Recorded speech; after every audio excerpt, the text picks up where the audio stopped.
પોકાર વિકસિત ગુજરાતના સ્માર્ટ શહેરોમાં પાણીની તંગી હવે ચિંતાજનક બની રહી છે। વડોદરાના નવાયાર્ડ વિસ્તારમાં પીવાના પાણી માટે હાહાકાર મચ્યો છે। સરદારવાડી રામેશ્વરની ચાલના લોકો રસ્તા પર ઉતરી આવ્યા। પાણીની સમસ્યા એટલી વિકટ બની છે કે હવે લોકો નેતાઓને જૂતાનો હાર પહેરાવવાની વાતો કરી રહ્યા છે। શું થઈ રહ્યું છે આવો જોઈએ, જાણીએ, સમજીએ।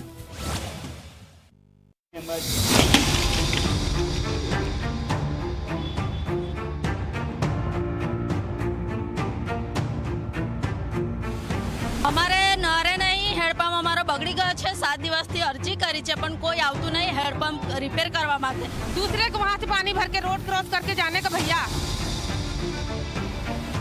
નવાયાર્ડની સરદારવાડીમાં સ્થિતિ એટલી ગંભીર બની ગઈ છે કે અનેક ઘરો સુધી પાણીની પાઇપલાઇન જ પહોંચી નથી।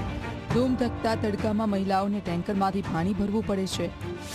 પાણીનો સંપ બગડી જતા લોકો ટેન્કર પર નિર્ભર બન્યા છે।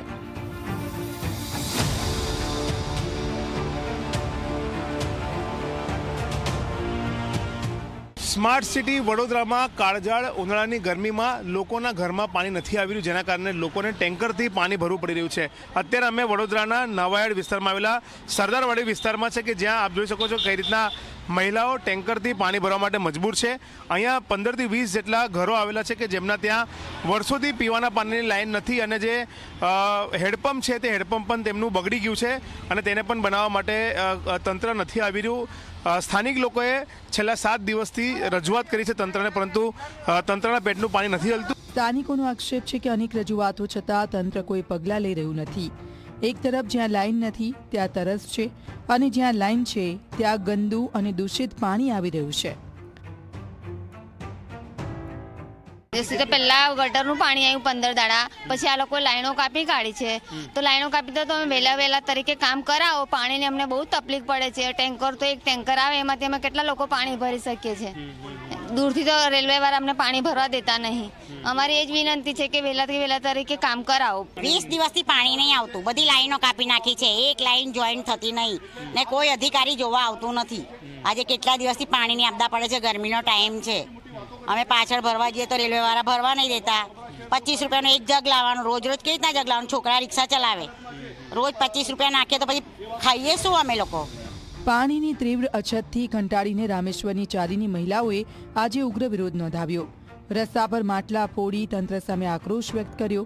મહિલાઓએ ચેતવણી આપી કે આ વખતે જો નેતાઓ વોટ માંગવા આવશે તો તેમને ચપ્પલનો હાર પહેરાવીને પરત મોકલવામાં આવશે। સ્થાનિકોએ આગામી ચૂંટણીના બહિષ્કારની પણ ચીમકી ઉચ્ચારી છે। હવે તો કોઈને વોટ નહીં આપવાનો, વોટ કોઈને નહીં આપવાનો। વોટિંગ લેવા આવશે ને ચપ્પલની માળા પહેરાવશું। અમને એટલી સમસ્યા છે ને કોઈ જોવા આવતું નથી અહીંયા, એમને ચપ્પલની માળા પહેરાવશું અમે લોકો। પાણી તો પાણી, ગટરની બી વ્યવસ્થા નહીં બરાબર કે ગટર બી વ્યવસ્થિત કરી આપે। હવે ગટર સાફ કરાવે તો એના બી પાણી જોઈએ છે, તો એ કઈથી લઈને પાણી નાખવાનું? હા તો એ ગળા કેવા થઈ ગયા છે, રોજે દવાખાનામાં પૈસા નાખવાના કમાઈને। તો ઇલેક્શન આવવાનું છે તો શું નહીં આપવાનો વોટ તો નહીં આપવાનો। પાલિકાના અધિકારીઓ હજી સુધી દૂષિત પાણીનો ફોલ્ટ શોધી શક્યા નથી। પાણીની લાઇનમાં થયેલા ગેરકાયદે દબાણો દૂર કરવામાં પણ તંત્ર નિષ્ફળ રહ્યું છે। વોર્ડ નંબર 1ના કોંગ્રેસના કોર્પોરેટરે આક્ષેપો કર્યા છે કે વિપક્ષના દબાણ બાદ જ ટેન્કર મોકલવામાં આવ્યા છે અને અધિકારીઓ હોળીના કારણે લેબર નથી જેવા બહાના બતાવી રહ્યા છે। અનફોર્ચ્યુનેટલી રજૂઆતો કર્યા પછી બી અત્યારે ખૂબ મોટી કામમાં સમસ્યા આવી રહી છે। ફર્સ્ટ રીઝન એ છે કે લેબર જે છે હોળી કરીને જે પાછા પરત ફરવા જોઈએ હજી નથી આવ્યા, એક એવું બહાનું અમને અધિકારીઓ બતાવે છે। પણ જેને કોન્ટ્રાક્ટ લીધો હોય એ કોન્ટ્રાક્ટરોની ફરજ છે કે 24/7 કોન્ટ્રાક્ટરના સ્ટાફ અવેલેબલ રહેવો જોઈએ। એટલે આ એક્સક્યુઝને હું એક્સક્યુઝ નથી માનતી ને અધિકારીઓની અને કોર્પોરેશનના તંત્રની આ ગંભીર બેદરકારી છે। આ બાબતે અમે અનેક વખત અધિકારીઓનું ધ્યાન દોર્યું છે અને જવાબદાર જે કોન્ટ્રાક્ટર્સ છે એમને નોટિસ આપવાની બી રજૂઆત કરી છે। પાણી જેવી મૂળભૂત જરૂરિયાત માટે લોકો રસ્તા પર ઉતરવા મજબૂર બને તે શહેર માટે ચિંતાજનક છે। હવે જોવાનું એ રહેશે કે તંત્ર ક્યારે જાગે છે। રવિ અગ્રવાલ, ઝી મીડિયા, વડોદરા।